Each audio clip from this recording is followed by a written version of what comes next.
Continuando entonces con la explicación que iniciamos hace 8 días sobre la doctrina bíblica de la perseverancia de los santos, y habiendo visto en primer lugar que ésta se debe al poder preservador del Dios Trino, esta noche veremos un segundo aspecto que nos ayuda a completar ese entendimiento, esta importante enseñanza. Entonces, la perseverancia de los santos es posible debido al poder preservador del Dios Trino, como dijimos, y en segundo lugar, se debe a la fe perseverante del Hijo de Dios. A esas dos cosas. Con esas dos cosas podemos entender lo que es la perseverancia de los santos. Es posible que el salvo, que el verdadero creyente, persevere hasta el final. ¿Por qué? Por el poder preservador del Dios Trino y, en segundo lugar, debido a la fe perseverante del Hijo de Dios. Así que preparémonos todos para estudiar lo concerniente a esta segunda parte, la fe perseverante del Hijo de Dios. Mire, hermanos, aunque todos los verdaderos creyentes son soberanamente preservados en su salvación por el poder todopoderoso de Dios, su soberanía, la soberanía de Dios, no elimina en ningún momento o de modo alguno, no elimina la responsabilidad del creyente de perseverar en la fe a lo largo de su vida. Amén. Aunque estamos preservados por el poder del Dios Trino, aunque Dios obra de manera soberana en cada uno de nosotros, eso no elimina la responsabilidad nuestra de perseverar en la fe a lo largo de toda nuestra vida. Así como la soberanía de Dios en la conversión, ¿se acuerda? Así como la soberanía de Dios en la conversión no mitiga la responsabilidad del creyente de arrepentirse y de creer, porque eso lo tiene que hacer el creyente. La soberanía de Dios en la conversión no mitiga la responsabilidad del creyente de arrepentirse y creer, así como la soberanía de Dios también en la santificación, como vimos, no descarta la necesidad en el creyente del esfuerzo sostenido en la búsqueda de la santidad. Así tampoco la preservación soberana de Dios en la perseverancia tampoco está en desacuerdo con la necesidad de que el creyente persevere. Amén. Es claro eso. De modo que todos los creyentes verdaderos son guardados por el poder de Dios mediante la fe para alcanzar la salvación que está preparada para ser manifestada en el tiempo postrero, como dice primera de Pedro 1:5. Así, el poder de Dios es la fuerza preservadora decisiva, pero su poder guarda a su pueblo por medio de la fe, es decir, mediante la fe continua y perseverante que obra por medio del amor en cada creyente, como dice Gálatas 5:6. Por tanto, las Escrituras, oiga bien, las Escrituras emiten numerosos llamados a perseverar en la fe. Las Escrituras constantemente nos están llamando a nosotros los creyentes a perseverar en la fe e indican que no perseverar, las Escrituras indican que el no perseverar resulta en no asir, en no agarrar la salvación final. Cuando un creyente no persevera, no agarra la salvación final. Se lo repito, las escrituras emiten numerosos llamados a perseverar en la fe e indican que no perseverar resultará en no agarrar la salvación final. De ahí que el Señor Jesús advierte a sus seguidores de la inevitable persecución que están sujetos a enfrentar los creyentes en un mundo hostil a la verdad y a la justicia. ¿Y qué dice el Señor Jesús que debemos hacer nosotros frente a esa hostilidad?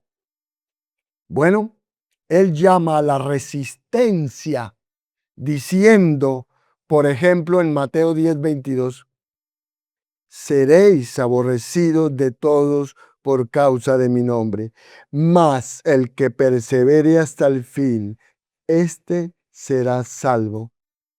De manera similar, él habla de esos creyentes vivos en la tribulación, pues dice, y por haberse multiplicado la maldad, el amor de muchos se enfriará, mas el que persevere hasta el fin, éste será salvo. Eso es Mateo 24, ¿no? Entonces Jesús también exhortó a los judíos que habían hecho una profesión externa de fe en él. O sea, los judíos habían creído de manera superficial en el Señor Jesucristo. Y entonces el Señor los exhorta a que demostraran la autenticidad de su fe por la obediencia al expresar esto.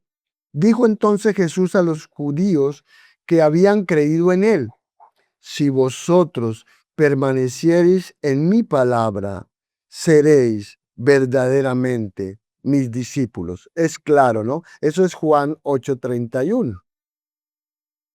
Así, los que no perseveran en la palabra del Señor Jesucristo, los que no perseveran en la palabra de Jesús, demuestran ser falsos discípulos o falsos hermanos. Segunda de Corintios 11:26, Gálatas 2:4.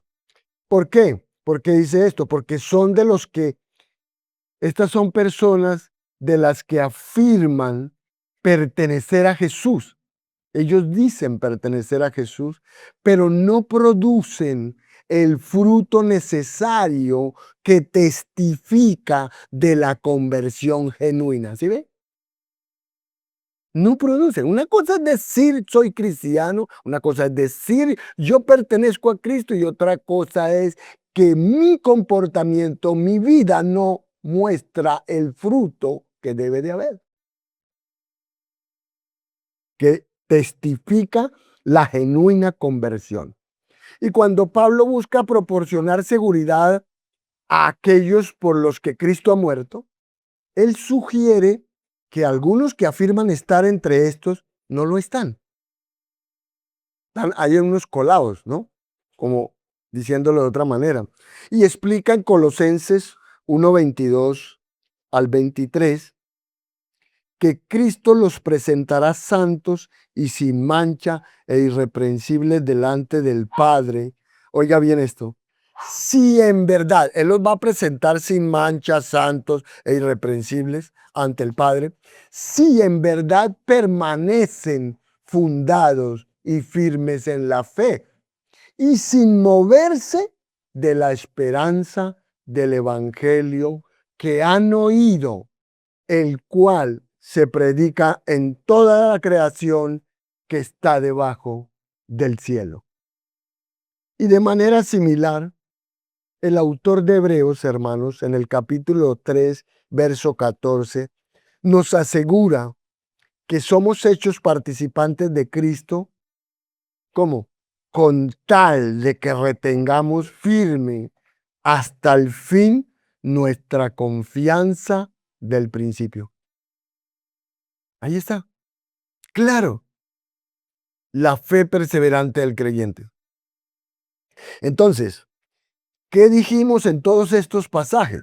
Bueno, todos estos pasajes indican con claridad, no es que me parece, no, indican todos estos pasajes que le di y que leí, indican con claridad que el creyente profesante, o sea, el creyente que dice que cree en el Señor Jesucristo, el creyente profesante debe perseverar en fe y obediencia. Debe perseverar en fe y obediencia si es que ha de venir finalmente a la salvación. Si es que va a ser salvo, debe perseverar en fe y en obediencia. En otras palabras, si un creyente profesante no persevera en su fe y obediencia, es porque no ha venido a la salvación, es porque no ha sido llamado para ser salvo. Y aunque algunos, mire esto, aunque algunos por ahí, ¿no?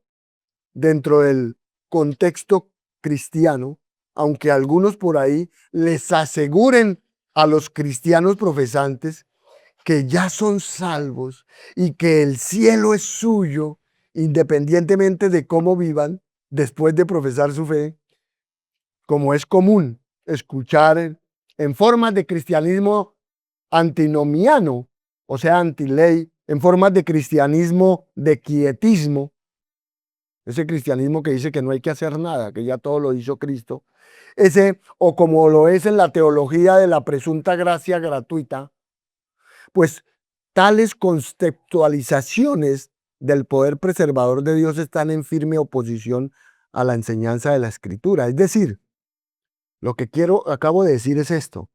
Todo pensamiento, oiga bien, todo pensamiento, toda idea en un creyente, en una persona, en usted, todo pensamiento, toda idea, de que usted después de creer, después de poner su fe en el Señor Jesucristo, tiene asegurado el cielo sin importar cómo viva, eso es totalmente contrario a lo que enseña la palabra de Dios. Eso no es cierto. Ahora, una implicación de esta verdad es que muchas personas pueden mostrar señales externas, ¿sí? Señales externas de devoción a Cristo. Muchas personas pueden mostrar eso. Y por eso es que hay veces nosotros nos equivocamos, ¿cierto? Porque uno mira lo externo de las personas. Yo no puedo mirar el corazón. Y uno a veces se equivoca en decir, bueno, fulano de tal es como que es un buen cristiano y resulta que no. O uno puede decir lo contrario, me parece que este es mal cristiano o no un cristiano verdadero y resulta que de pronto sí, ¿no? Porque nosotros simplemente nos podemos guiar por los comportamientos, las conductas de las personas. Dios mira el corazón, Dios sí ve el corazón. Entonces, eh, muchas personas decía que pueden mostrar señales externas de devoción a Cristo. Pueden diezmar, pueden venir a la iglesia todos los días, pueden hacer algunas cosas, ¿cierto? Eh, y pueden mostrar devoción a la iglesia y no ser interiormente verdaderos cristianos. E ilustrando esto mediante la semilla que cayó en suelo pedregoso, ella nos dice que algunos que profesan ser cristianos parecen recibir la palabra de Dios con gozo. Sin embargo, no tienen raíz. De modo que cuando llega la tribulación, llegan la persecución, se apartan de Cristo y abandonan su profesión de fe, como dice allá en Mateo 13, en la parábola.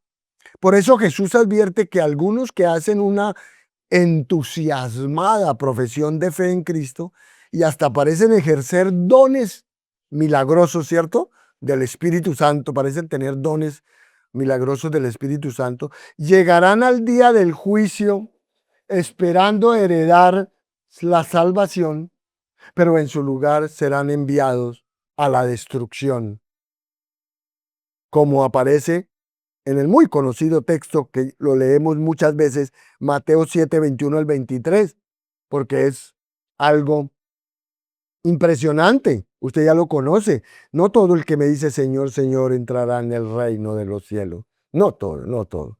Sino el que hace la voluntad de mi Padre que está en los cielos. ¿Qué es eso? El que obedece a Dios. Ese es el que entra en el reino de Dios. Muchos me dirán en aquel día, ay Señor, Señor, pero yo hice esto, aquello. ¿No profetizamos en tu nombre y en tu nombre echamos fuera demonios? Y en tu nombre hicimos muchos milagros. Y entonces les declararé, nunca os conocí, apartados de mí, hacedores de maldad. Curiosamente, mire, fíjese usted en esto. Si usted observa muy atentamente el texto que les acabo de leer, Jesús no declara, una vez los conocí, pero no perseveraron y se apartaron de la fe. Él no dice eso. En su lugar, él afirma, nunca los conocí. Nunca. E indica que incluso aquellos que hacen las más sinceras profesiones de fe, pero no las suplementan, no las confirman con el fruto del Espíritu, para empezar, nunca fueron verdaderos cristianos. O sea, si sus palabras de fe no están soportadas, no están sostenidas por el fruto del Espíritu Santo, no hay nada que hacer.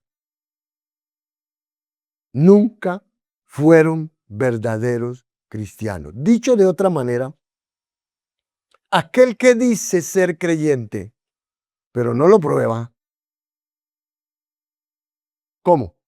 Con una vida transformada. Aquel que dice ser creyente y no lo prueba con una vida transformada por el Espíritu Santo, nunca lo ha sido. Nunca. Es así, ¿verdad? Y esto es significativo porque miren, muchos que objetan, o sea, o contradicen la doctrina de la perseverancia de los santos, lo hacen en base a la experiencia de ver, por ejemplo, un amigo o un familiar que hizo la profesión de fe en Cristo, pero más tarde se apartó, ¿cierto? Así, ellos terminan concluyendo que al ver varios pasajes de las Escrituras que amenazan con la perdición final por no perseverar, ellos terminan concluyendo que los verdaderos cristianos pueden perder realmente la salvación. Pero no es así. Y vamos a verlo. Las Escrituras, lo que exactamente están enseñando en esos textos que hablan de que advierten de peligro de no perseverar, las Escrituras lo que están enseñando en realidad es que quienes no perseveran hasta el final revelan, muestran que nunca fueron verdaderos cristianos. ¿Ve? ¿Ve por qué nosotros podemos mirar el comportamiento y las acciones de alguien y dar conceptos? Por ello, el apóstol Juan escribe, por eso es que él escribió, ¿qué? Salieron de nosotros. ¿Qué quiere decir eso? Bueno, eso significa que ciertas personas se asociaron en algún momento o se asocian en algún momento con la iglesia, pero más tarde, ¿qué? Abandonan. Por eso, después dice, ¿qué dice después? Pero no eran de nosotros, porque si hubiesen sido de nosotros, habrían permanecido con nosotros, pero salieron para que se manifestara que no todos son de nosotros. Ahí está. Además, aquellos que enseñan, oiga bien, aquellos que enseñan que los cristianos pueden perder su salvación, también apuntan a pasajes clásicos que hablan o se relacionan con, en alguna manera con esto, como son los de Hebreos, la carta a los Hebreos, especialmente Hebreos 6, 4 al 10. Vaya a esos textos, por favor, que vamos ahorita a verlos. Hebreos 6, 4 al 10 y Hebreos 10, 26-31. Son los dos textos de los cuales las personas, eh, eh, interpretando mal la escritura, de los cuales se pegan para decir que la salvación se pierde. Pero no, no es así. Vamos a verlo. ¿Por qué? Porque estos textos que le acabo de leer, Hebreos 6 y Hebreos 10, eh, esos textos, si usted los lee de manera superficial, si usted hace una lectura superficial de esos textos, pueden parecer sugerir que la vida eterna se puede perder. Si usted hace una lectura muy rápida, muy superficial, pareciera que dijeran eso. Pues el primero, que es Hebreos 6, 4 al 10, declara esto, se lo voy a leer.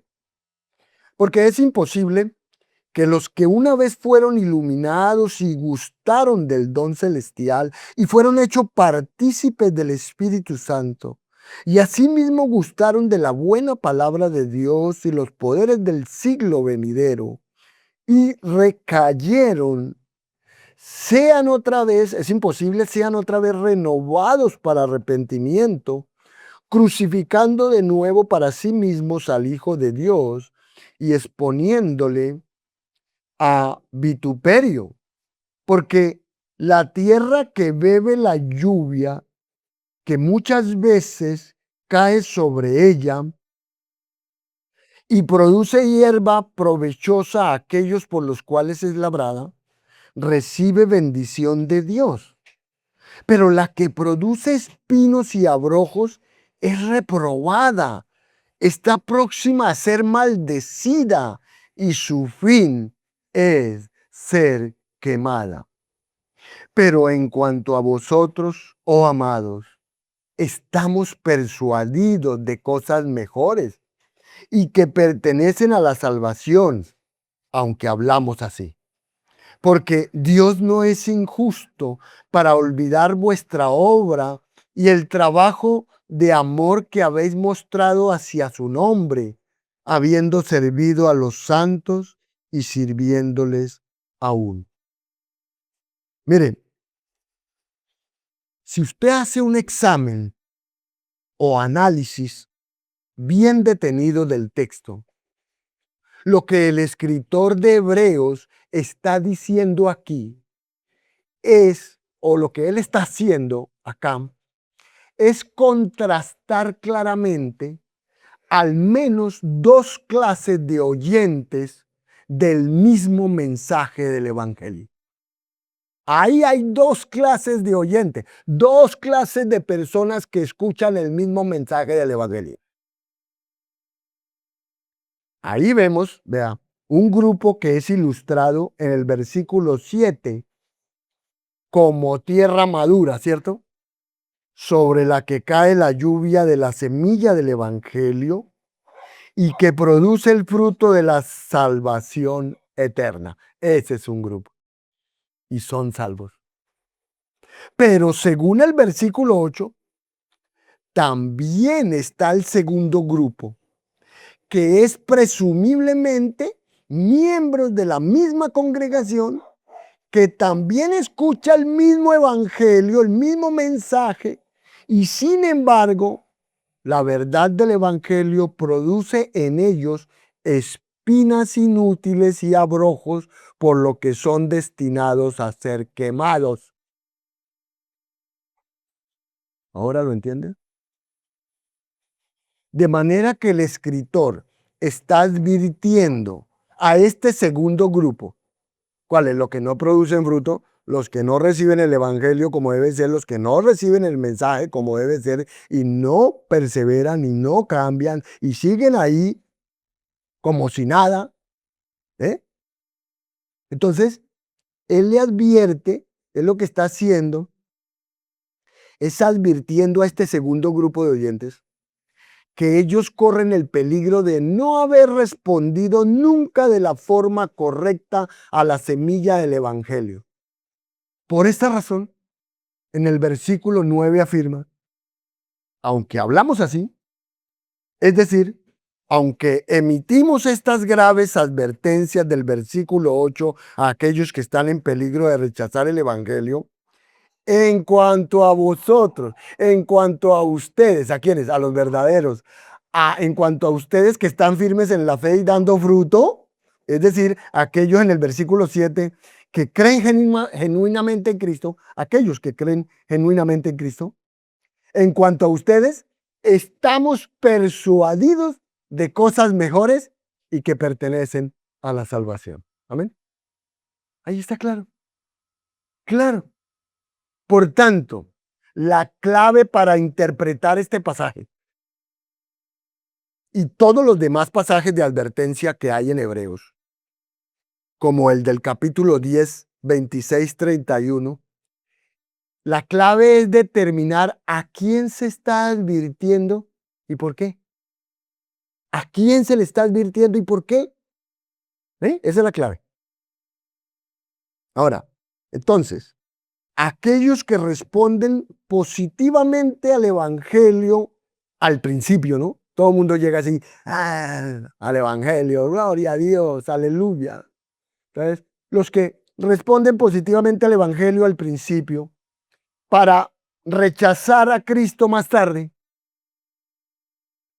aunque se asocien con el pueblo de Dios, aunque estén con nosotros aquí sentados, aunque vengan y hablen con nosotros y juguemos y la pasemos chévere, ¿cierto? Y conversemos muy bueno, aunque se asocien con el pueblo de Dios y aunque se ocupen de los menesteres externos de la religión, no son verdaderos creyentes que renunciaron a su salvación. ¿Qué son entonces? Sino que en realidad son apóstatas que nunca ejercieron la fe salvadora. Eso es lo que son. ¿Ve? Entonces no son creyentes verdaderos que perdieron su salvación. Son apóstatas que nunca tuvieron la salvación. Nunca creyeron verdaderamente. Nunca tuvieron una fe perseverante. Ahí está, hermanos. Por tanto, a la luz de la revelación completa de la verdad de Dios, estos abandonaron la fe y renunciaron a Cristo simplemente por una incredulidad resuelta e insensible. Fueron incrédulos. Nunca creyeron, de verdad. Y en cuanto a estos, es que el escritor de Hebreos, hermanos, declara lo siguiente, porque es imposible esos que sean otra vez renovados para arrepentimiento, ya no, crucificando de nuevo para sí mismos al Hijo de Dios y exponiéndole a vituperio. Por tal razón, de acuerdo a todo el testimonio bíblico anterior,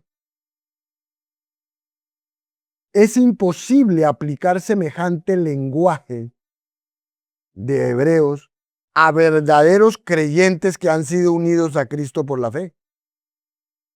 Eso no es para los verdaderos creyentes, esas advertencias. Eso es para los falsos.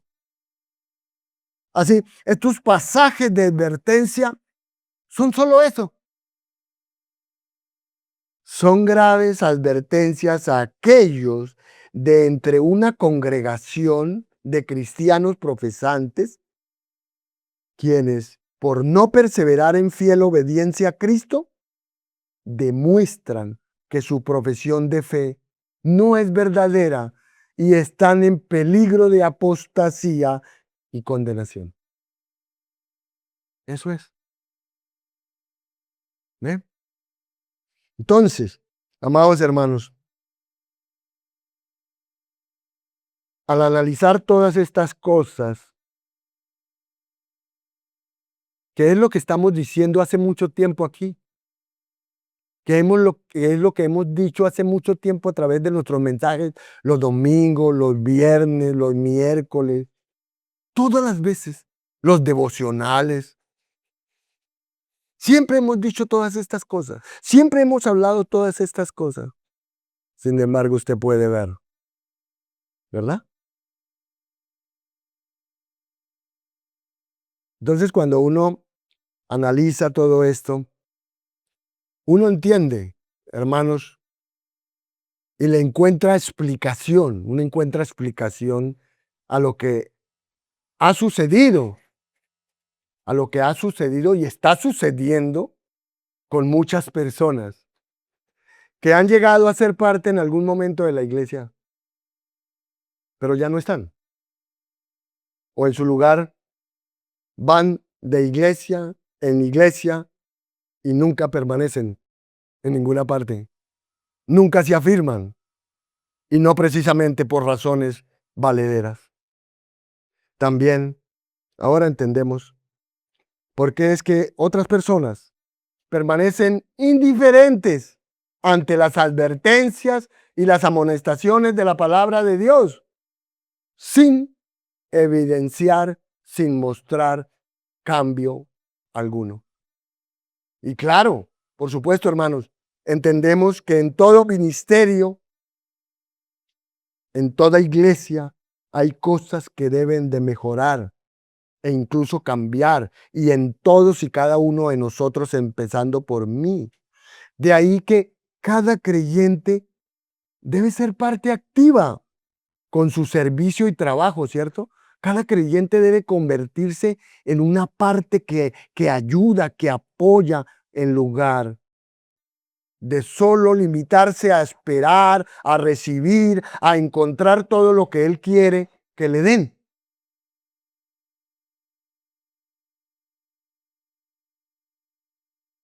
Entonces, independientemente, hermanos, pero independientemente de todo esto, quiero decirles que como siervos de Dios hemos sido llamados a exaltar al Señor Jesucristo y a edificar a los hermanos en la fe, sin importar las circunstancias, y para eso los amamos en Cristo. Oramos por ellos y continuamos, hermano, aquí enseñándoles a todo aquel que quiera escuchar, que quiera aprender, que quiera crecer, que quiera mantenerse en la fe perseverando. Estamos aquí para eso, para enseñarles toda la verdad y el consejo de Dios, esperando, por supuesto, confiando, por supuesto, que el Señor Todopoderoso obre en sus corazones.